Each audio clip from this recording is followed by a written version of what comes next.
Peace and shalom, Israel. Before we start the lesson, hit the notification button because we upload lessons every week and I don't want you to miss a single one. Like, comment, subscribe, and if there's a topic you would like for us to cover, we'll see what we can do. So until next time, cue the music.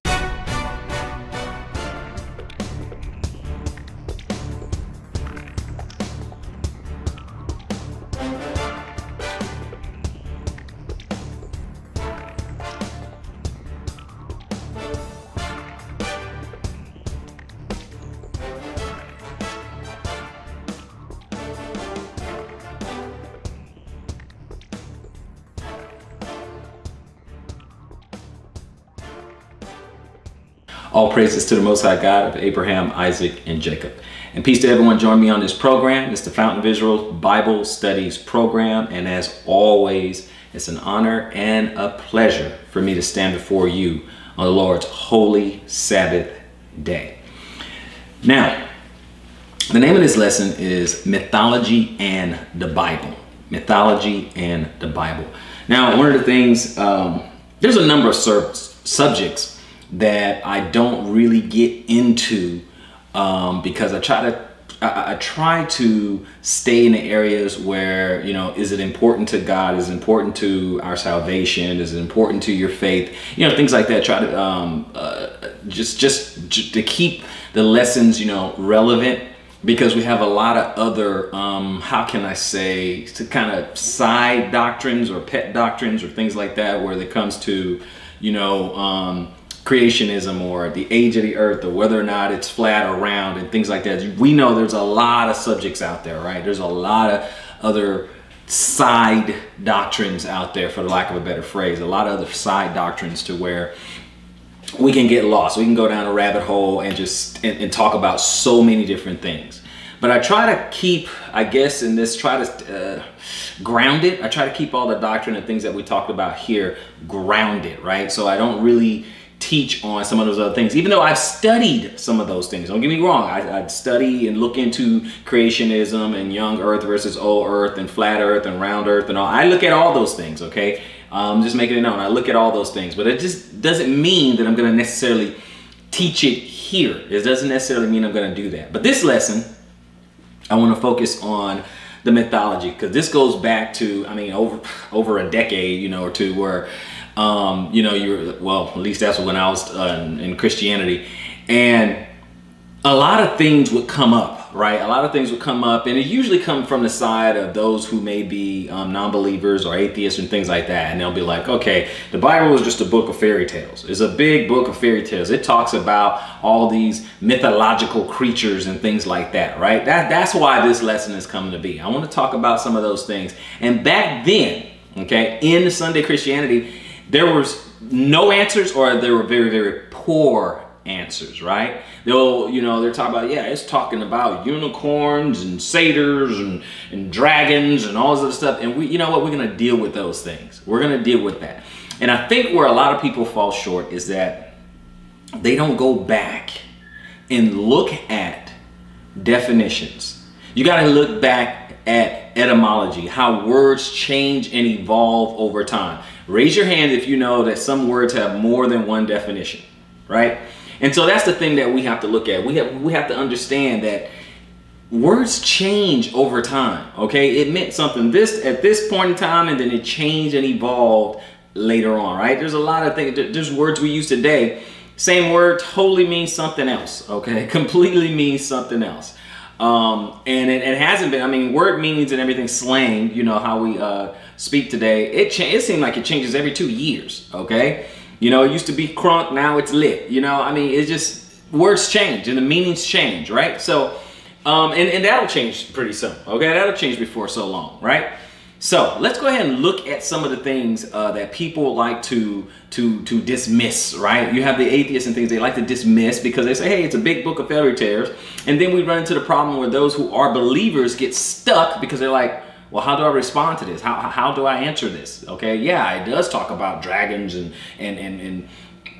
Leviathan and Behemoth and unicorns and things like that, but let's deal with that, right? Sometimes I stay away from these type of lessons, but it needs to be, I have to remember that there's some people Okay, there's two types of people. There's people who are actually seeking the truth and would like to have some answers to some of these concerns. I'd like to have some answers to some of these problems, you know, or they're like, well, what do I do with this? What do I do with these kind of questions? Or when someone's coming at me with this and the Bible being, you know, mythical, or have these mythical creatures, or it's a book of fairy tales. And what do I do?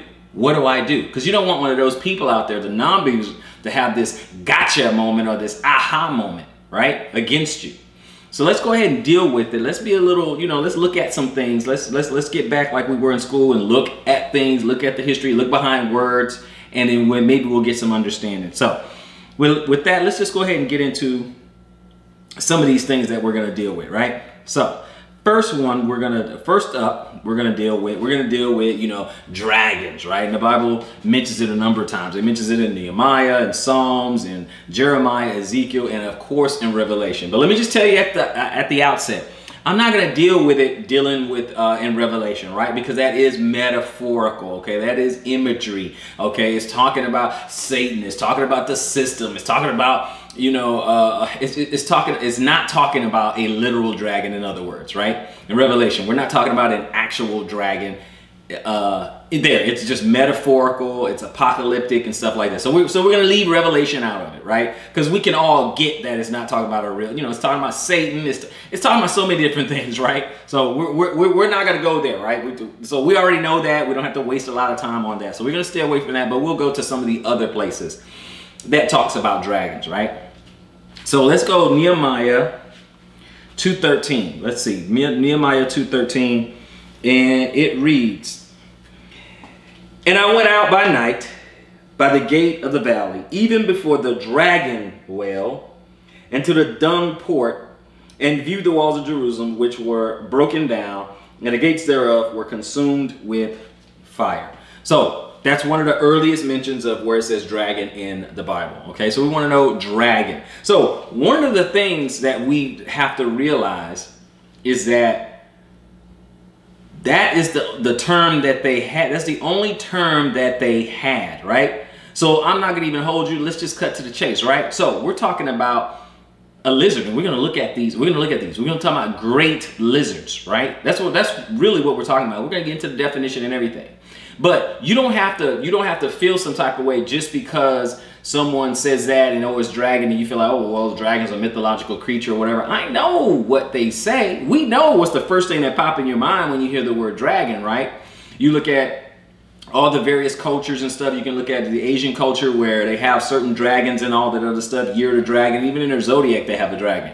But I find it interesting that they have one mythological creature among 11 other horse and chicken and snake and tiger and all that, but then dragon, mythological. Find it interesting, right? So let's take a look at that real quick. Now, dragon, what we have to do, I want to go to the Old Webster's 1828. Okay, if you have that, buy the dictionary, or you can go online, get the dictionary, or hey, go to the website, Old Webster 1828. Go to the Old Webster dictionary definition, and we're going to look at some of this. Dragon. It says a kind of winged serpent, right? Which a snake, right? A type, right? A lizard, right? A lizard-like or snake or whatever, serpent. Much celebrated in the romances of the Middle Ages. 2, the next definition, a fiery shooting meteor or imaginary serpent. More than one definition, right? 3, the definition, a fierce, violent person, male or female, as this man or woman is a dragon. Y'all heard the term, or the dragon lady, right? Different definitions, right? You can't just go run with just one definition, right? You can't just go run with that. Okay, 4, even a constellation of the northern hemisphere.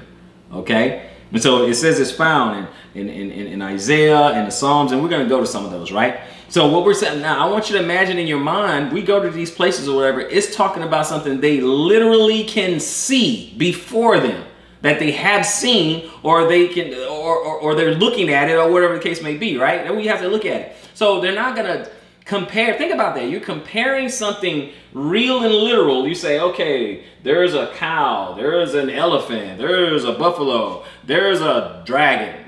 Why would they do that? Why do that?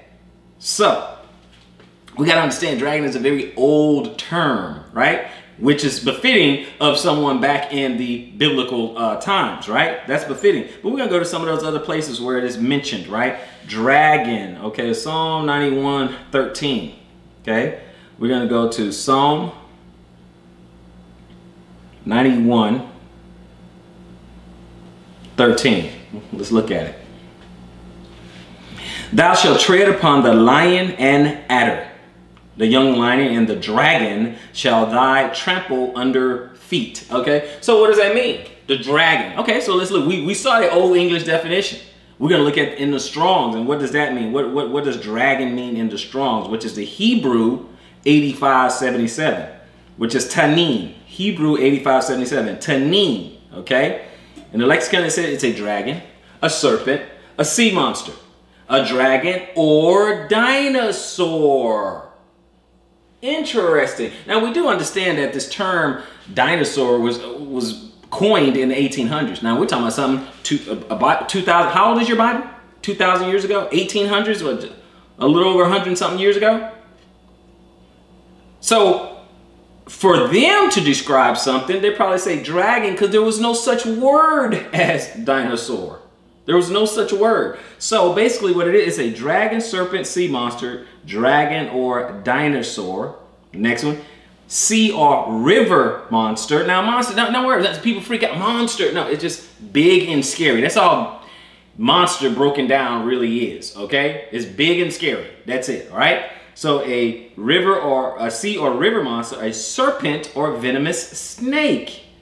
So a snake is a dragon. A Gila monster is a dragon. You get what I'm saying? All these type of reptiles and serpents and things, they're all dragons. But now we have words for them now. Back then, they would have all been called dragons. Adders, serpents, dragons. They would have been called all of those things. But now we have different, because words evolve. Okay? So it says in the Strongs, intensive from the same as, okay, 8565, Hebrew 8565, which is a marine or land monster, that is sea serpent or jackal, dragon, sea monster, serpent, whale. So even a whale can be called a dragon. Big. In this case, big and aquatic, but all dragons are not aquatic, but you get my point. Words evolve. So you don't have to be afraid of a certain word. Someone say, oh yeah, your Bible has dragons in it. Oh my, oh, look at the fairy tales. Okay, there's dragons alive today. There's dragons alive today. Oh, well, yeah, but what about the fire-breathing kind? You know what, I don't even want to get into that. I'm going to say this. Have you ever looked at a bombardier beetle? You know, they can burn their prey and all that. Okay. Forget that. Let me ask you this. Is methane flammable? Do we have any animals that can emit methane gas out of their bodies or whatever? Okay, you might have to ask a farmer. Okay, forget that.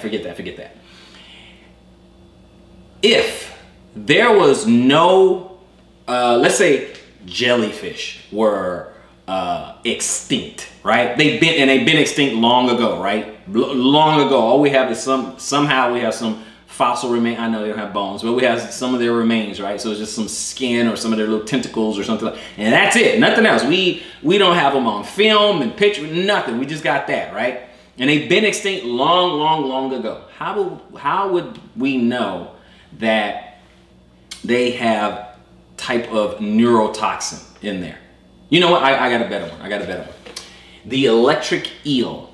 If it had been extinct long ago, right? Now we know they don't have a, skeleton, but let's say we have some of their skin or something, some kind of remains of the electric eel, right? Now we know it emits bioelectricity, but how do we know that? Because we see it and we can witness it and we know, right? We can test that now, right now. But let's say they were extinct long ago and we don't have all that. They're not on film or nothing. All we just have some skin, like snake skin. That's all we have.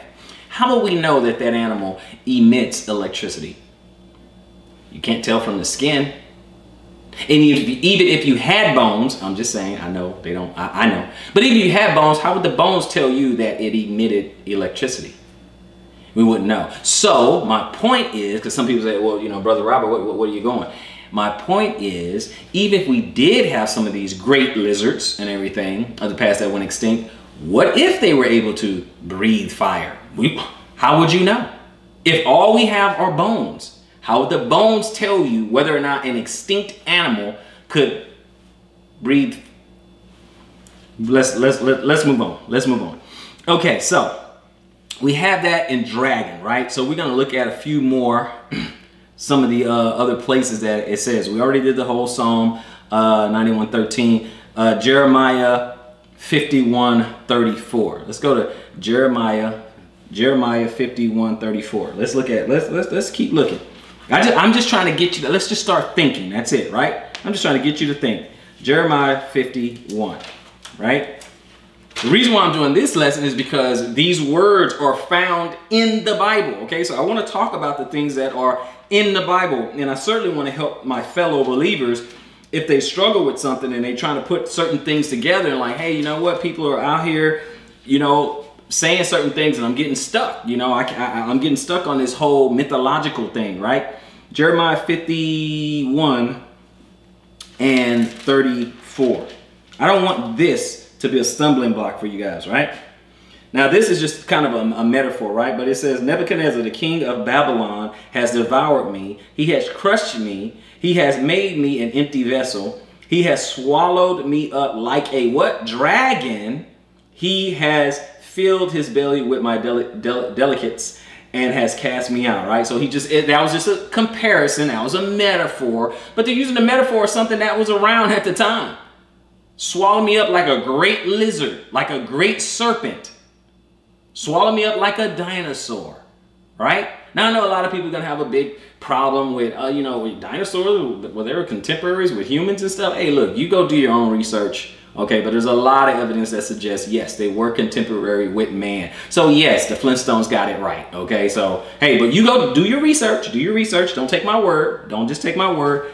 Do your research. I'm dealing with this topic because these particular words, these particular creatures are listed in the Bible and we need to deal with it, okay? And I'm dealing with it right now, okay? So, Ezekiel 29, okay? And I'm just touching on the different occurrences. I'm touching on each occurrence and then we'll move on. Ezekiel 29. 29:3, actually.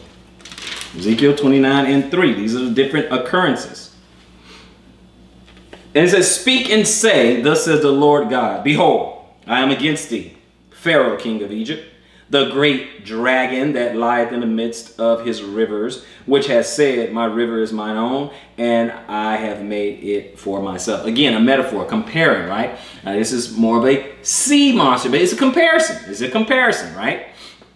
He was just comparing Pharaoh at the, you know, looking back, Pharaoh at the time like a dragon, you know, in the sea, guarding his territory, right? That's basically what it's saying, but they're not comparing to something fictitious. They're making a comparison of something literal. We saw what it was right there. So we're gonna look at it, brothers and sisters. We're gonna look at it and we're gonna keep it going. Okay. It says in the Old English, 1828, it says, in Scripture, dragon seems sometimes to signify a large marine fish or serpent. Okay. In Isaiah 27, which we'll go to later. Okay. And then it also, and we're going to deal with, you know, Leviathan is also mentioned and all that. So we're going to look at that. Don't worry. And sometimes it seems to signify a venomous land serpent in Psalm 91:13. Okay. It is often used for the devil, who is called the old serpent, in Revelation, right? So we're not going to worry about Revelation because we know what that's talking about over there. We ain't going to worry about that. But that's dragon, right? Okay, so we're dealing with dragon. And it is a genus of animals, the Draco. They have 4 legs, a cylindrical tail, and a membraneous Wings, meaning they have wings, radiated like the fins of a flying fish, okay? Dragon. These things, this is what they're talking about. Four-legged. Now, of course, those are land ones, and then you have some sea dragons and things like that, right? Okay? That's just like, you know, you have sea like Loch Ness, right? Okay? Would qualify as a dragon, right? Is what I'm saying. Would qualify as a dragon or dinosaur, something like that. This, you'd have to go and do some further due diligence. I'm just laying the groundwork, get you started, moving forward, right? So now we're going to deal with Leviathan, right? We're going to deal with that too. We're going to look at the Old English definition of it and everything. And then we're going to go ahead and get into the other ones here. So I'm going to Job right now. Leviathan is talked about in Job 41, one of the oldest books in the Bible. Okay, Job 41. Let's go to Job 41 and we're going to look at it. Job, where are we? Job 41.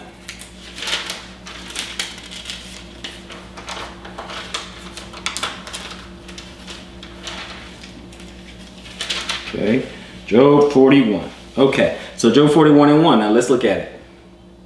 Job 41, it says, "Canst thou draw out Leviathan with a hook, or his tongue with a cord which thou lettest down?" Now it's describing how powerful Leviathan is, right? How powerful, right? And it said, "Can thou put a hook into his nose, or bore his jaw through with a thorn? Will he make many supplications unto thee? Will he speak soft words unto thee?" So he just saying, are you gonna be able to subdue this animal here, right? "Will he make a covenant with thee? Wilt thou take him for a servant forever?" So the Lord is asking Job. He said, are you going to be able to do these things? Now he's doing something that Job can relate to. Job has seen, right? He's seen it. He's comparing something. If someone compares something to something you have never seen before, never heard of, and they're trying to make asking all these questions, making all these comparisons, you're gonna be like, I don't even know what you're talking about. I don't even know what that is, right? So the Most High is talking to Job and saying, hey, you know Leviathan, right? Can you do this? Can you do that? Right? Let's continue. In 5, "Wilt thou play with him as with a bird, or wilt thou bind him for thy maidens? Shall the companions make a banquet of him? Shall they part him among the merchants?" Right? You cut him up, feed him, things like that. Sell him, you know, for his meat. "Canst thou fill his skin with barbed irons, or his head with fish spears? Lay thine hand upon him, remember the battle, do no more." Like, yeah, he's like, you know, go ahead, mess with him if you want to, you're going to regret it, right? It's basically what he's saying.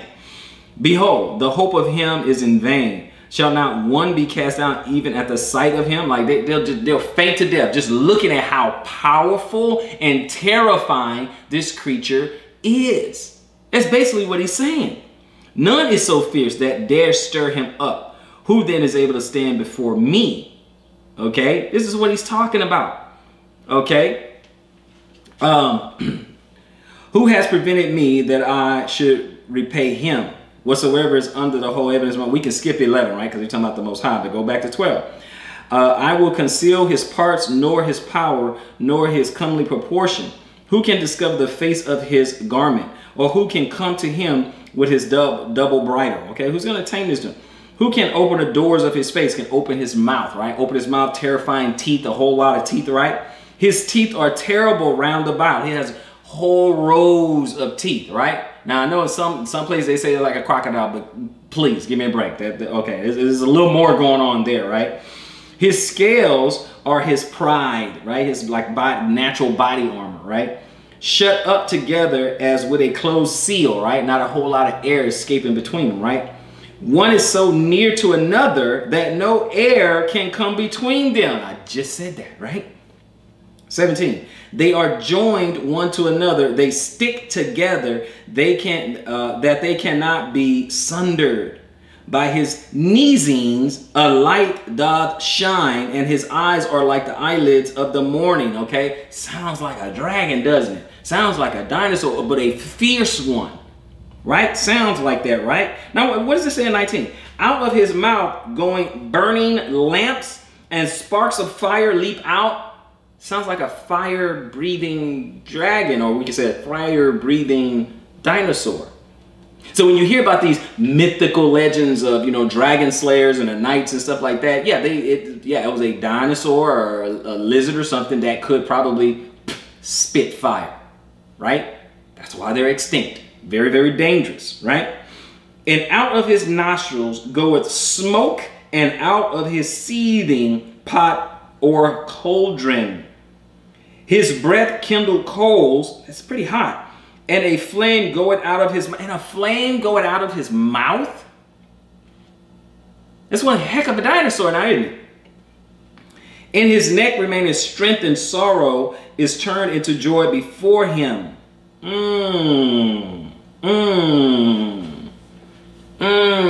You guys can read, you guys can read that if you want to. You can read more. I mean, I can skip down a little bit. 26. The sword of him that led at him cannot hold, the spear, the dart, nor the harbinger. He esteemed iron as straw, and brass as rotten wood. I mean, that it didn't do much against him, right? The arrow cannot make him flee. Sling stones are turned with him into stubble. Darts are counted as stubble. He laughed at the shaking of a spear. Sharp stones are under him. He spreadeth sharp pointed things upon the mire. He maketh the deep to boil like a pot. He maketh the sea like a pot of ointment, very, very hot. This particular animal can generate a lot of heat. This animal can generate a lot of... We're going to keep going. Okay. He maketh a path to shine after him. Wow, that hot. One would think that the deep to be hoary. Upon earth there is not his like, who is made without fear. He beholdeth all high things. He is a king over all the children of pride. Okay. He is one of the top, he's one of the top, I guess, apex predator. I know some of you guys probably just watch, Godzilla versus Kong, and a lot of this imagery making you think of that. I'm not trying to go there, but I'm just saying the similarities right there are stunning to, fire-breathing dragons and things like this. Did I write this, or are we just reading it, right? What I'm saying is that you don't have to get worried. You don't have to, flip out or be dismayed or shocked or stunned or anything like that. I'm sorry you were lied to. I'm sorry that, they did not explain this to you, what, that dragon and things like that. Things have older meanings, that these words have older meanings. Of course they're going to use the word dragon. The word dinosaur wasn't invented yet. We just got the word dinosaur, okay? Just over 100 years ago. We just got that word. So they're going to use a word that they've had for millenniums. Dragon. Okay? Which is a dinosaur. Don't let it freak you out just because, oh, you're talking about breathing fire? Oh, there are animals that emit electricity, poison, poisoned venom from their eyes. Oh, we have that. You can go to the zoo, look up some of these things, look up some of these animals that you've never heard of before, that you've never seen before. I mean, animals that can camouflage and change their skin color and stuff. Animals that can swell up and get bigger, and get smaller, that can grow back limbs and I mean, come on. The thing is, you just have an amazing Yah. That's all. That's all it is. You have an amazing Father. That's all. That's all it is. You and I are just discovering what he's already done, okay? Nothing mythical about it. Now, do they have a mythical counterpart? Of course, there is a mythical counterpart to it, okay? Yes, a lot of it leaps into mythology. There's a lot of bygone bestiaries over there, griffins and all that when you get into Greek mythology and things like that, okay? Yeah, I understand. You get phoenixes and griffins and you have all that. But I'm not talking about those. But yeah, there are some mythical counterparts. But in the Hebrew, we're talking real. It's very, very solid. They're always trying to get something or grasp something solid that they can understand. Okay? It's very real and physical. The Hebrew is a very physical, very real language. Which is why the Messiah always tried to explain things in the natural so they can understand the supernatural. It happens all the time. Let's continue. Let's continue. It says that Leviathan says Leviathan in the Old Webster's 1828, it says an aquatic animal described in Job 41:1, which is what we did, and I read more, and mentioned in other passages of scripture, like in Isaiah, it is called the crooked serpent. It is not agreed what animal is intended by the writers, you know, whether it be a crocodile or a whale or a species of serpent. Okay, I'm thinking it's a species of serpent. And another definition is the whale or a great whale, right? So we can look at a few more just so you guys know. I'm not trying to avoid. I'm trying to get as many scriptures in as I can, actually. Psalm 74. Psalm 74 and 14.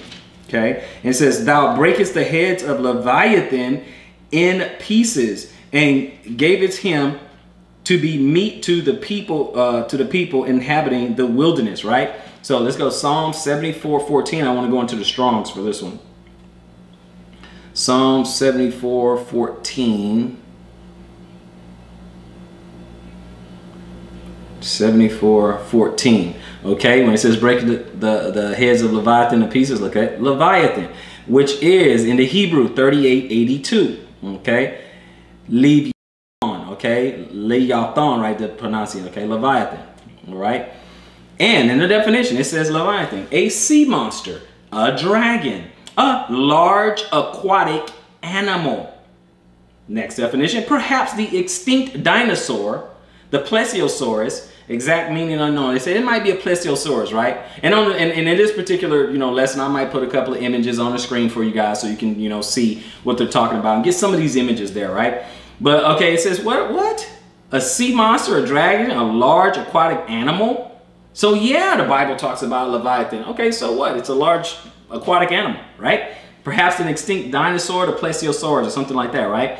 Strong's, okay, it says a wreathed animal, that is a serpent, okay? Sometimes they go a crocodile or some other large sea monster, right? It's not exactly a crocodile unless you got a fire-breathing crocodile or something like that, but could be the cousin of one, but I doubt it's the crocodile we have today, right? Figuratively, the constellation of the dragon, okay, that's figuratively as a symbol, of Babylon, right? So it's talking about the Leviathan morning. So yeah, so it has different meanings. Talking about a nation, right? A dragon be talking about a nation, right? Dragon be talking about Satan, okay?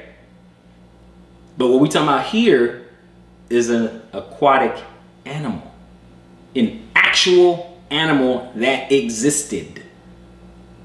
And some of those same types of animals, same category, still exist today. Nothing to freak out about, okay? We're looking at definitions right here. Webster's Old English, looking at the Strongs, looking at look behind the words. What throws people off is that sometimes they look at definitions today, modern day definitions, and that is not good enough. Because back then, they didn't have a modern day understanding. And we know as words evolve throughout time, it can lose meaning or it can mean something completely different. Completely different and throw you off. Period. You go to your modern definitions of, dragon, a mythological beast, wings and breathe fire, and that's it.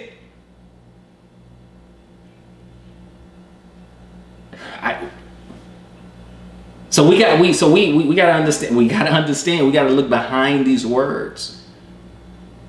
We can't let people make merchandise of you. We can't let people take advantage of you and trip you up. All you have to do is let's look at that. Someone say something about, okay, let's look at that. Okay, so we getting a deeper understanding here. What else we have? What else do we have? Okay, we did 74. Let's do 104:26. We're still in Psalm 104:26.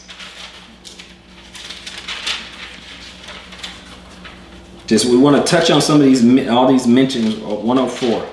Where's mentioned, we want to touch on it. 104:26, which reads, "There goes the ship. There is that Leviathan whom thou hast made to play therein." Right? So remember that. So guess what? Leviathan, because it says a great whale and all that, right? Great serpent, great whale, things like that, right? So Job could have been in a Leviathan, right? Maybe not the fire-breathing kind, but you get my point, right? Because the definition also says a great whale. right? And I know it's a great fish, stuff like that. Okay, but big, right? Big aquatic animal, Leviathan. Large aquatic animal. Okay? Leviathan and Job is a particular type, but large aquatic sea monster, right? That's what we have, right? So that's in the Psalm. Now we're gonna go to, what's the last place? Isaiah 27. Then we're gonna get into Isaiah. We're gonna get into that definition. Okay, here we go. Isaiah 27.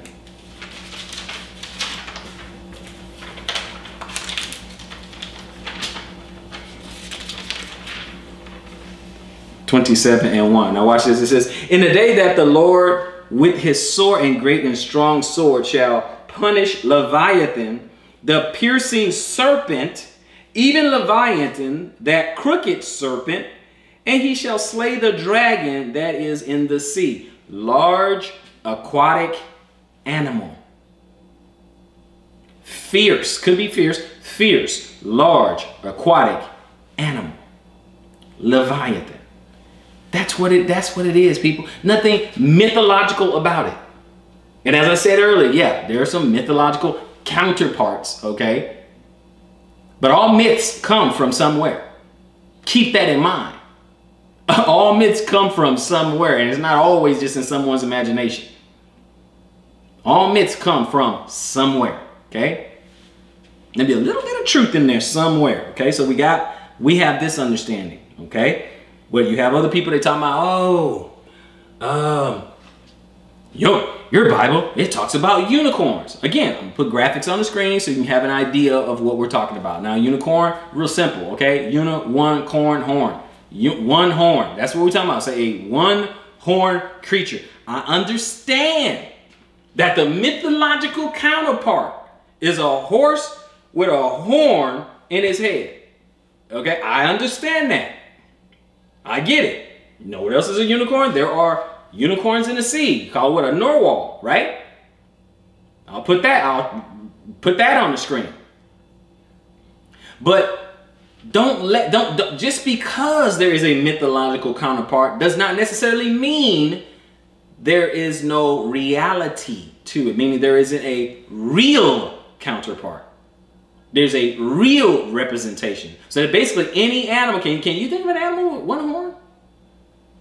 Can you think of that? Okay, no problem. Okay, so we're going to go to Numbers 23.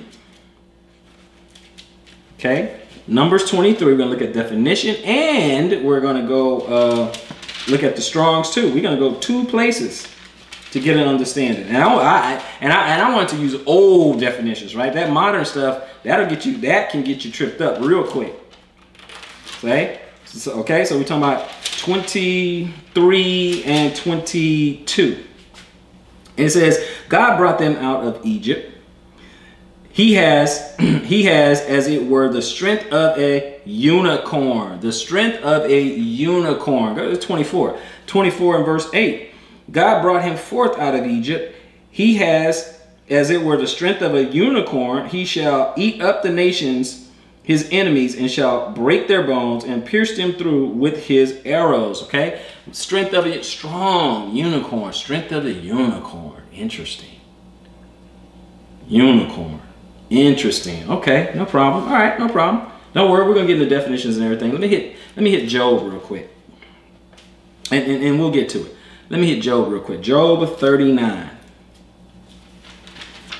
Okay, because Job, they talk about 3 of these mythological creatures, right? Job 39. So Leviathan and Behemoth, and now we're talking about unicorns. Okay, 39. We're going to read verse 9 and 10. And it says, will the unicorn be willing to serve thee or abide by thy crib? Canst thou bind the unicorn with his band in the furrow, or will he harrow the valleys after thee? Right? So it seems like you're saying this one-horned animal is quite strong so far, right? It seems as though this one-horned animal is quite strong. So let's go look in the Strongs, and we're going to look at the other one too. But hold on. unicorn, we're going to go to, that's Job. We said it was in Job 39, 9 and 10. And then we're going to look at unicorn. Okay. Okay. Rahim, right? Re'am, right? So we're going to look at that. Okay. So it says probably the great aurochs or wild bulls, which are now extinct. Okay. Exact meaning unknown, so we don't know which one it is, but it could be a wild bull or ox, buffalo, think in that class, with one horn. They're just extinct, right? A rhinoceros is a type of unicorn, okay? And you have a one horn wild bull, ox, bison, buffalo, one horn, right? Just one horn, okay? A wild boar in the Strongs, a wild bull. Huh. Just happened to be one with a horn in his head. One horn. Not a horse with a horn. Not that. That's the mythological counterpart. But the real is simply a wild boar. A wild bull or an ox. Right? And technically even a rhino. Okay? So this is what we're talking about, right? So let's continue. Let's continue, okay? So we just did, we're going to go to Psalm 29 and 6. Just going to a couple of occurrences and we're going to move on. Psalm 29, this is because we need to go ahead and continue. 29 and 6. He maketh them also to skip like a calf, Lebanon and Syrian, like a young unicorn.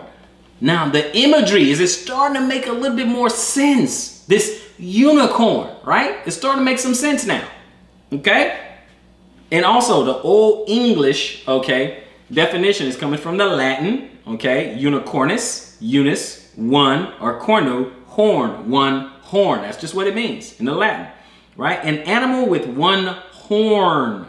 This name is often applied to the rhinoceros, okay? Then there is a 2. The sea unicorn is a fish of a whale kind called a narwhal, remarkable for the horn growing out of his nose, right? So we know the Bible's not talking about that one, okay? But we know there's an animal with one horn, okay? And number 3, a fowl. Unicorn. So there's nothing mythical about that. Although there's a mythical counterpart, right, class? Right? So nothing to freak out about, nothing to make a big deal over. It's fine. It's cool. Nothing to worry about, right? But we're going to go ahead. We're going to go ahead and look at another one, okay? Let's go on over to Isaiah 34 and 14, okay? Isaiah 34 and 14. We're going to deal with Satyr. Because I already know you get into Satyr and stuff like that, you know, it's a half man, half goat, you know. You look at, you know, Hercules trainer, you know, in the Disney movie Hercules stuff. Yeah, that's a sailor. That's the mythological part. But was the Bible talking about the mythological satyr? Or was it talking about a real satyr? Which one is it talking about? Let's do Isaiah 34 and 11, which read, but the cormorant and a bittern shall possess it, the owl also, and the raven shall dwell in it, and he shall stretch out upon, she stretch upon it, upon the line of confusion and the stones of emptiness, okay? So, we're gonna go ahead and look at 14, drop down to 14, 34 and 14. The wild beasts of the desert shall also meet with the wild beasts of the island. So we're talking about something real, right? And a satyr shall cry to his fellows. The screech owl also shall rest there and find for herself a place of rest. Okay, so it says the satyr shall cry. So we're gonna look at that too, right? But first, let's go ahead and look at the Old English definition, right? Because the first thing that, you know, comes out, right? But in the Latin, okay, Satyrus, right? A monkey, a fawn, okay, real things, right? Real things, actual things that you can see. But in mythology, A Solvent deity or demigod, represented as a monster, half man, half goat, having horns on his head, a hairy body, with his feet and tail of a goat. Satyrs are usually found in the train of Bacchus and have been distinguished for lasciviousness and riot. They have been represented as remarkable for their piercing eyes and keen raillery, right? So, but we're also going to look at the Strongs, right? So that's the mythological part of it. That's what it is. That's what it is mythologically. Okay, that's what it is mythologically. But even here, it gives you something real. It says a monkey or a fawn. That's where it comes from, right? But we're not done. We're going to look over in the Strongs for Satyr. Okay, and when we read 34 and what, 14, Isaiah 34 and 14, we're going to look at Satyr, okay, which is 80 in the Hebrew 8163, Satyr, right, which is Satyr, right, Satyr. What does it mean? In the lexicon, it says it means it's hairy. The next definition is it's a he-goat or a buck. A male goat. A male goat. Satyr. Okay, it says a sacrificial animal. Interesting. A sacrificial animal. The next definition, a satyr may refer to a demon-possessed goat like the swine of Gadara in Matthew 8 and 30, right? When you go there. So a satyr could refer to a demon-possessed goat. It's a he-goat, a buck, sacrificial animal. All that's a satyr, right? The Strongs, shaggy, a he-goat, by analogy, a fawn. What do we read in the Old English? Fawn. Devil, goat, hairy, kid, which again, goat, rough, satyr. Real stuff that we get in reality. Nothing to be afraid of here. Ah, your Bible, it talks about satyrs. Yes, it sure does. It talks a lot about he-goats. You mean the he-goats? No, I'm talking about the hand. It is not talking about that one. Because I'm wise enough to know that words have more than one definition. And I don't mind looking at the other definitions to see if it fits the context. You see what I'm saying? Real animals. You compare real animals with real animals. Context. Okay? What we in elementary school we learned which one of these does not belong. Did we not go through that? Am I just making this up, class? Come on. Which one of these does not belong? It's a callback to that Chinese zodiac, right? I don't follow zodiac or anything, but it's a callback to the Chinese zodiac, right? You look at all those, horse, chicken, snake, monkey, all the tiger, all that, and then all of a sudden, dragon, mythological. Real, mythical, real.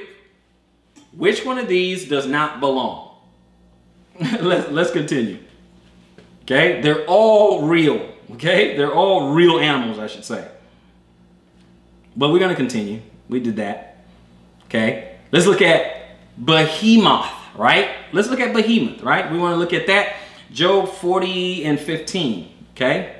Job 40 and 15.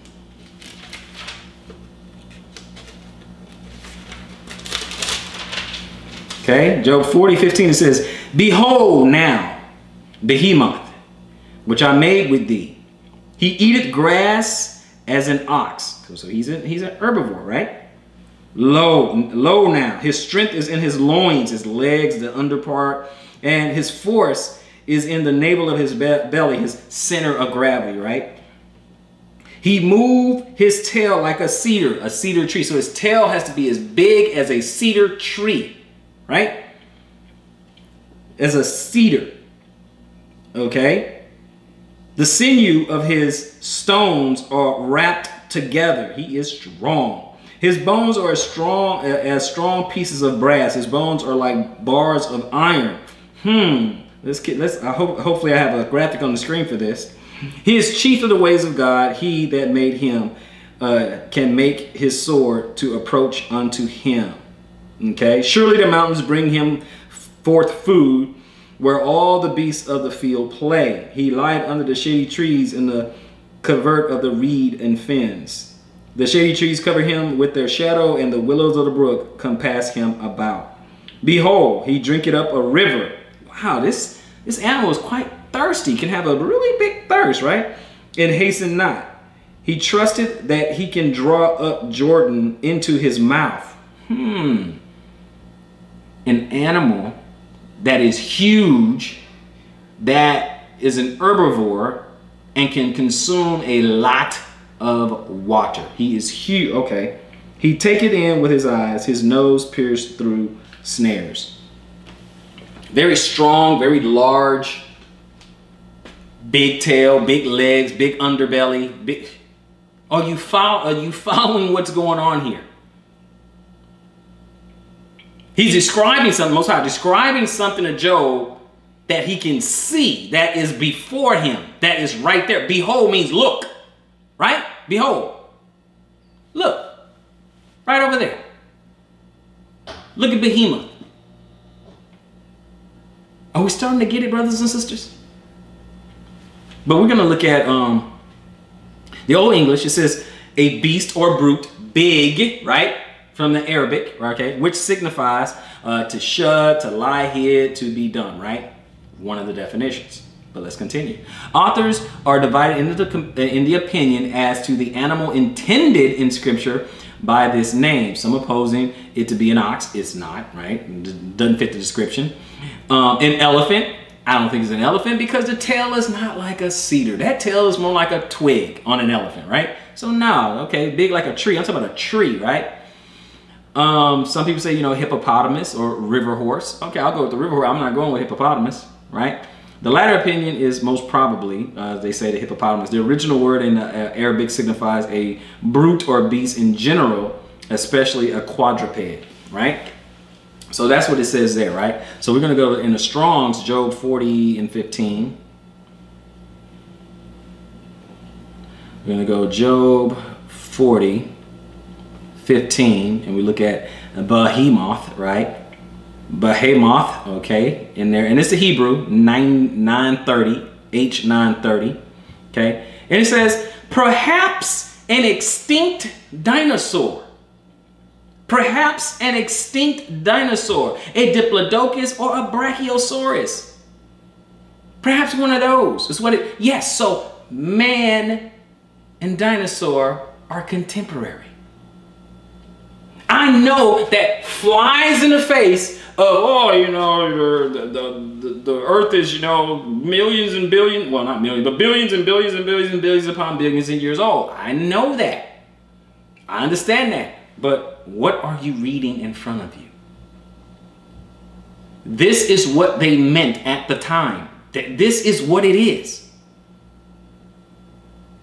So you can throw out the definitions, you can throw out the Bible, you can throw all that away. I don't believe any of that stuff. Just throw all that away and you can believe in something else.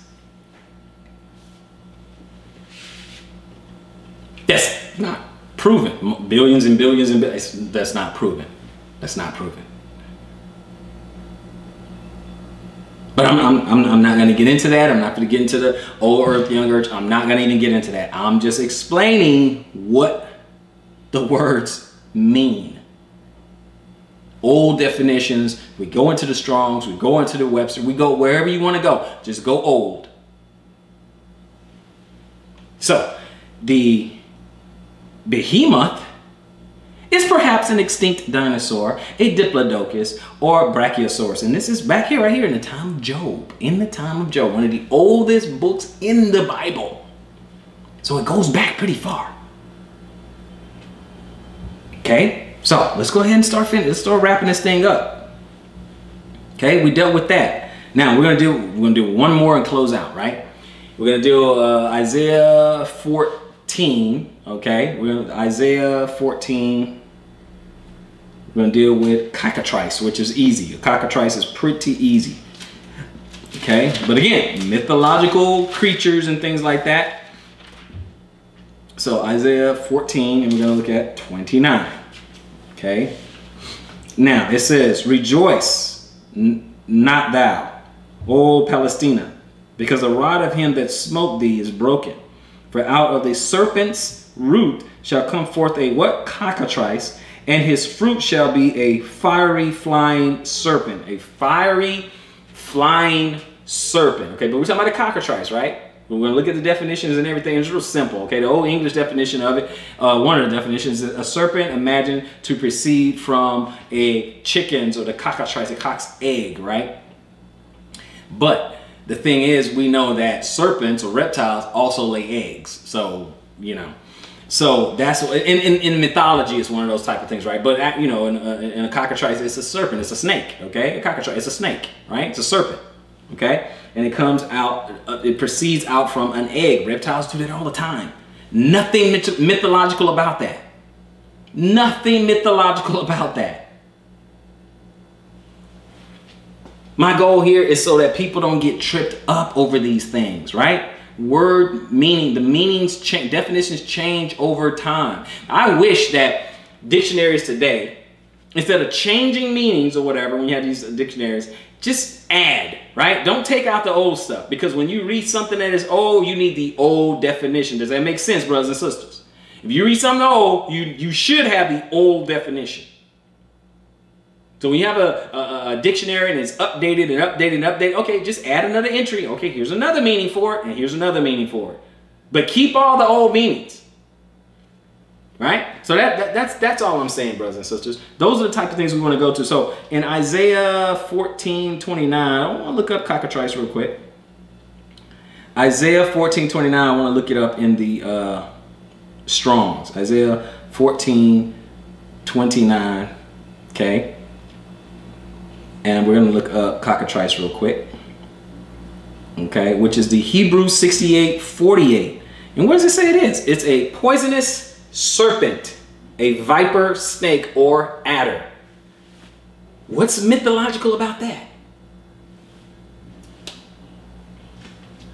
Now you're gonna get something different if you Google cockatrice, you know, mythical cockatrice, and it's gonna be something, okay, something different, something mythic, but it's actually just a viper or snake or adder. It's a poisonous serpent, okay, a viper, out of the tongue, that is, the hissing, the adder, a cockatrice. That's all it is. That's it. No big deal. Now, this lesson is also, you know, a little bit visual. That's why I put some images on the front of it while I'm reading some of these things. So I want you guys to see that, right? I don't want anyone to get tripped up. You're gonna get the naysayers out there. You're gonna get your atheists out there. You're gonna get all kind of people who want to doubt and want to question and want to be like, oh, this is fairy tale, this is fantasy, this is and all that stuff. But I want you to have that ammo and say, okay, let's look at it. Okay, oh, the Bible talking about Behemoth. What is that? Okay, let's look at it. You really want to know, or you just want to make fun? Oh, you know, it's talking about dragons and, you know, and unicorns and stuff. Okay, I can explain that. Do you want an explanation, or do you just want to have fun? You want to make fun, right? You want to just make fun of it? You just have a problem with the Bible, or you want to have a problem with the Bible, or do you want something explained, right? All we have to do, look at how we dispelled all the mockery. Look at how we dispelled all the naysayers. Look at how all we did was look up definitions. That's it. Let's see what that means. Let's take a look at that. Right?